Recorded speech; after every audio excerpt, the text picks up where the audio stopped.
Ang mga puwersa ng depensa ng Ukraine ay nagtuon na ngayon sa pagsira sa Pacific Fleet ng Russia matapos nilang itaboy ang mga barko ng Black Sea Fleet o ang natitira na lang sa mga ito papunta sa Novorossiysk at tuluyang pinaalis mula sa sinakop na Crimea. Sa Primorsky Krai sa Golpo ni Pedro ang Dakila, isang malakas na pagsabog ang yumanig noong Agosto 26. Ang insidente ay iniulat ng mga lokal na residente ng bayan ng Volchanets. Malapit dito matatagpuan ang naval base ng Pacific Fleet sa Fokino. Pagkatapos nito, dumating sa lugar ng pagsabog ang isang napakalaking grupo ng mga sundalo na nagpapahiwatig na may seryosong nangyari. At nangyari ito sa gitna ng mas malawak at mas nakakabahalang sitwasyon para sa Kremlin. Ang Black Sea Fleet ng Russia ay unti-unti nang nawawala ng kontrol sa kanilang lohistika. Ang pinakamalaking kumpanya ng container sa mundo ay tuluyan ng umalis mula sa Novorossiysk. At seryosong pinag-uusapan ng pamahalaang Ruso ang pag-export ng butil mula sa Russia sa pamamagitan ng Arctic Ocean para lang maitago ang mga barko sa rehiyong iyon mula sa mga pag-atake ng Ukraine. Kasi sa karagatan ng Black Sea at Azov Sea, parang hinihigop lang talaga sila doon. Kasabay nito, halos dumoble ang halaga ng pagdadala ng langis ng Russia dahil sa pangamba sa mga pag-atake ng mga drone ng Ukraine. Ako si Alexei Pichi Pechi. Tara, pag-usapan natin ang paksang ito. Pero bago tayo magsimula, hinihiling ko na mag-subscribe kayo sa channel, i-like ang episode na ito at mag-iwan ng inyong komento.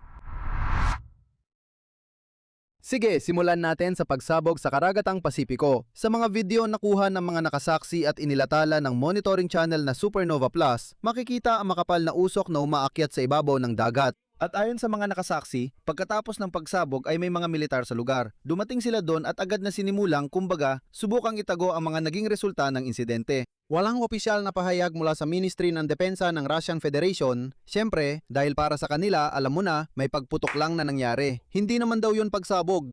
Ngunit ang katotohanan ng pagsabog ay kumalat na sa internet at dahil dito, hindi na maitago ng Kremlin na tinamaan na rin ang Pacific Fleet ng Russian Federation.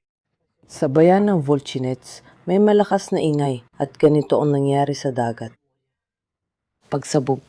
Pagsabog talaga. At anong petsa na ngayon? 20, parang 20 ata. Tingnan natin. 26 ng Agosto. Mukhang karabik. Mukhang may magandang nangyayari. May pasawak. Ay, grabe naman.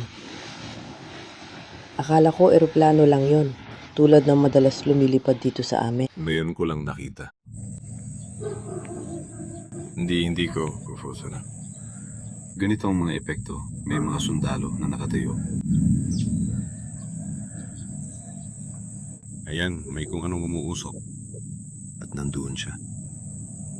Mukhang may hindi umabot. Parang kung saan alam napunta.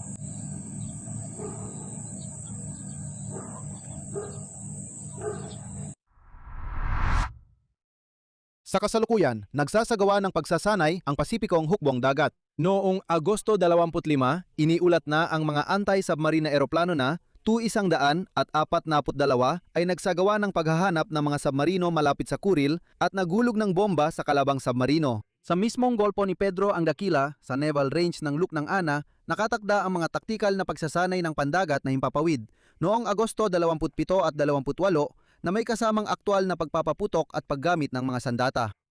Talagang kahanga-hanga ang laki ng mismong Pasipikong Fleet kaya't kailangan magsikap ng husto ang sandatahang lakas ng Ukraine upang matalo ang fleet na ito. At ayon sa datos ng Naval Review noong Agosto 2026, sa hanay ng Pasipikong Fleet ng Russian Federation ay merong 20 submarino kabilang ang 5 estratehikong tagapagdala ng mga raketang nuklear na kayang magdala ng sandatang nuklear, 16 sa 20 na submarino. Sa kasalukuyan ay nasa kahandaang pangdigma. Kapansin-pansin na nitong mga huling buwan, nagsimulang maglagay ang Ministry ng Depensa ng Rusya ng proteksyon laban sa mga drone sa mga submarino. Ang mga satellite images noong ika-4 ng Agosto ay nagtala ng 7 submarino sa base ng Pacific Fleet na Raibachi sa Kamchatka na natakpan ng mga anti-drone na lambat. Lumabas din ang mga katulad na estruktura sa base ng Northern Fleet sa Gadzhievo. Ito ay nagtugma sa pagpapalawak ng kakayahan ng sandatahang lakas ng Ukraine na magsagawa ng mga pag-atake sa malalayong pasilidad ng Russia. Partikular, noong Agosto, unang nakarating ang mga drone sa Arkhangelsk Oblast na halos 2,000 kilometro ang layo mula sa hangganan ng Ukraine. Napansin din ang mga drone sa ibabaw ng Severodvinsk kung saan matatagpuan ang Belomorskaya Naval Base ng Northern Fleet noong ika-22 ng Agosto. Dahil sa banta ng mga pag-atake, kinansela ang mga malawakang pagtitipon sa lungsod kaya malinaw na papalapit na rin doon ang mga drone ng Ukraine. At ngayon, nagsisimula ng kabahan ng mga Ruso at nag-iisip kung saan nila itatago ang Pacific Fleet. Pero mas malapit sa Ukraine, mas seryoso na ang mga problema ng mga Ruso. Pag-usapan natin kung anong nangyayari sa Black Sea Fleet at sa kanilang lohistika. At dito, mas nasusukat at mahalaga, sistemiko ang mga problema. Itinigil ng pinakamalaking container carrier sa mundo na MSC ang pagtanggap ng mga bagong booking papuntang daungan ng Novorossiysk matapos atakihin ng drone ng isa sa kanilang barko. Nagdesisyon sila matapos ang pag-atake sa barko ng MSC Ulsan 3. Papunta sa Novorossiysk. Kumpirmado ng empleyado ng opisina ng kumpanya sa St. Petersburg na lahat ng operasyon nila sa Novorossiysk ay tuluyang itinigil. Inirekomenda ng MSC sa mga kliyente na maghanap ng alternatibong ruta hanggat hindi pa ligtas para maibalik ang regular na biyahe. O ano na mga Ruso, di ba pinagtawanan nyo noon na umalis ang Maersk sa Odessa? Kumusta naman ang balitang yan? Umalis na rin ang MSC sa Novorossiysk. Ihambing nyo kasi, kumbaga, lakas ng dalawang bansa. Ilang ang populasyon nyo, ilang beses na mas marami. Ang mismong Russia, ilang beses na mas malaki. Hindi ko alam ilang beses na mas malaki ang budget. At kayo mga asalgubat, pinagtatawanan nyo na may umalis na shipping company mula sa Ukraine. Heto, umalis din ang MSC mula sa Russia nyong hindi naliligo. Ayan. At ngayon, alam naman natin na ang punto ay ang mga pag-atake ng drone sa kabuuan sa Novorossiysk ay pinuputol ang kakayahan ng Russia na makipagkalakalan. Sa kahit anong paraan. Ibig sabihin, ang ideya talaga ay dapat tuluyang putulin ang kakayahan ng mga Ruso na kumita ng pera. Hayaan mo silang umupo doon, magabi ng tsinelas at uminom ng vodka, at yun lang. Ayon sa mga source ng Reuters, sa merkado ng lohistika, matagal nang tensyonado ang sitwasyon mula pa noong Marso, pero lalo itong tumindi ngayong tag-init. Matapos magsimulang salakayin ng mga puwersa ng mga sistemang walang piloto ng sandataang lakas ng Ukraine, ang mga barkong pumapasok sa mga daungan ng Russia. Dumaan sa Novorossiysk ang hanggang 30% ng lahat ng imported na container cargo papuntang Russia at ngayon natigil na ang kalakalang ito. Tulad ng natatandaan ninyo, malaking bahagi ng butil ay ine-export din ng Russia sa pamamagitan ng Dagat Azov at Dagat Itim. Pero ngayon, wala nang ganitong pagkakataon ang mga Ruso. At ito na ang rurok ng buong kwentong ito, kung saan umabot ang pamahalaang Ruso sa kanilang pagsubok na iligtas ang pag-export ng butil. Pinaalala ko lang, noong taong 2022, nanghako si Putin sa mga Ruso na kanyang ide-demilitarisa at ide-denusipikahan ng Ukraine. Pero ang pinakaimportante ay ang ide-demilitarisa na wala ng armas ang Ukraine. Sa huli ngayong araw, inihayag ng Ministeryo ng Agrikultura ng Federasyon ng Rusya ang paglikha ng isang task force para sa pag-export ng butil, na halos naparalisa dahil sa mga pag-atake ng drone sa mga daungan ng Dagat Itim. Noong kalagitnaan ng Agosto, matapos ang mga pag-atake ng drone, 3 agad ang tumigil sa operasyon. Ang mga terminal ng butil ng dauman ng Novorossiysk, kung saan humigit kumulang 25 milyong tonelada ng butil ang iniluluwas. Mula Hulyo, itinigil ang operasyon ng terminal ng butil sa Taman at itinigil din ang paglalayag sa Kipot ng Kerch.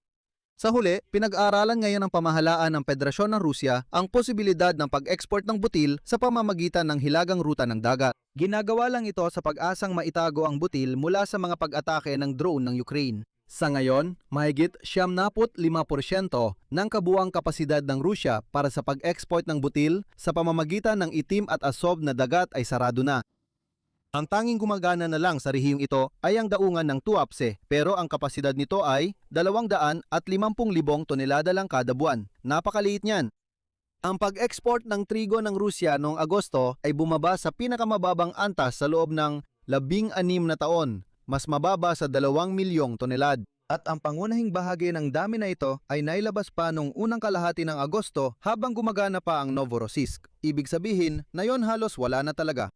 Kung ikukumpara, sa Agosto 2025, ang dami ng export ay bumaba ng 2 beses at kalahati. At alam nyo, bihira akong mag-quote ng mga Ruso, pero iba ang sitwasyon dito. Ang presidente ng Russian Grain Union na si Arkady Zlochevsky ay sobrang skeptical at nagsabi, walang nakikitang tunay na alternatibong ruta para mailabas ang butil. Para mag-export sa pamamagitan ng Baltic Sea, kailangan ng mga pantalan ng Latvia at Lithuania. At gaya ng sabi niya, kung papayag man lang ang mga iyon na palusutin ang kargamento ng Russia. Pero naalala nyo naman na ang mga mababangis na Ruso ay nakipag-away na sa halos lahat. At saka, paalala ko lang, nagbanta pa sila ng digmaan sa parehong Latvia at Lithuania. Sumisigaw pa sila ng, sino ba kayo? Pupunta kami dyan, aayusin namin ang lahat, kaya namin gawin yan sa inyo. Sa Ukraine, sinasabi nila noon na kukunin nila ang Kyiv sa loob ng 3 araw, pareho lang ang kwento ron. Ngayon, itong si Arkady Zlochevsky ay nakaupo at umiiyak. Nagmamaktol siya na, paano na namin maibebenta ang aming butil? Wala na, hindi na kami makapagbenta ng kahit ano. At ang tanging paraan ay dumaan sa Baltics, ibig sabihin kailangan nilang pakiusapan ang Lithuania at Latvia na, pakiusap, nakikiusap kami, tanggapin ninyo ang aming butil at ibenta ninyo ito mula sa inyong mga daungan.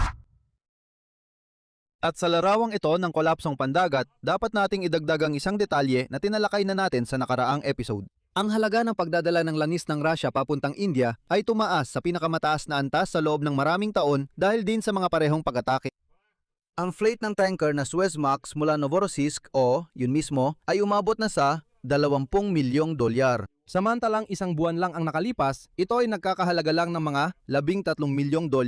At bago pa magsimula ang malawakang digmaan, mas mababa pa ron. Diretso namang sinasabi ng mga trader ang tungkol sa mga dagdag singil dahil sa panganib at ang ayaw ng mga may-ari ng barko na isugal ang kanilang mga tripulante para lang sa mga pantalan ng Russia. Ibig sabihin, itong inihayag na 20 milyon ay hindi pa ang pinal na halaga. Sabi nila, okay, 20 milyon, pero dagdagan nyo pa ng pera para ang mga tao namin ay pumayag talagang pumunta at isugal ang buhay nila para sa mabahong langis ng Russia ninyo. Ibig sabihin, hindi lang ito problema tungkol sa butil at mga kargamentong nasa container. Pati ang pangunahing pinagkukunan ng pera ng Kremlin, ang pag-export ng mismong langis ay apektado rin. Sa kabuuan, ang pagsabog sa Fokina sa kabilang dulo ng Russia sa Pacific Fleet ay nangyayari kasabay ng mga nangyari na sa Black Sea.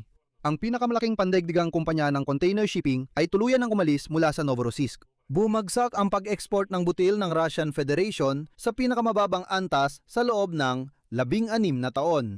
At seryosong pinag-uusapan ng gobyerno ang paglipat ng mga kargamento sa nagyeyelong karagatang Arktiko at hindi para pisikal na itago ang mga barko mula sa mga drone ng Ukraine. Ito ang ibig kong sabihin na bumalik ang digmaan dun mismo kung saan ito nagsimula. Tama, dapat talagang magtago ang mga Ruso mula sa digmaang ito. Dapat silang magtago na parang mga daga sa kanilang mga lungga at managot sa digmaang kanilang pinasimulan laban sa Ukraine. Dito ko natatapusin. Isulat ninyo ang inyong opinyon, mga konklusyon at emosyon sa mga komento sa ilalim ng episode na ito. Mag-subscribe kayo sa channel, i-like ninyo ang episode na ito, at huwag kalimutang pindutin ang kampanilya para hindi ninyo ma-miss ang mga bagong episode sa channel na ito. Yun lang po, ingatan ninyo ang inyong sarili. Paalam sa lahat.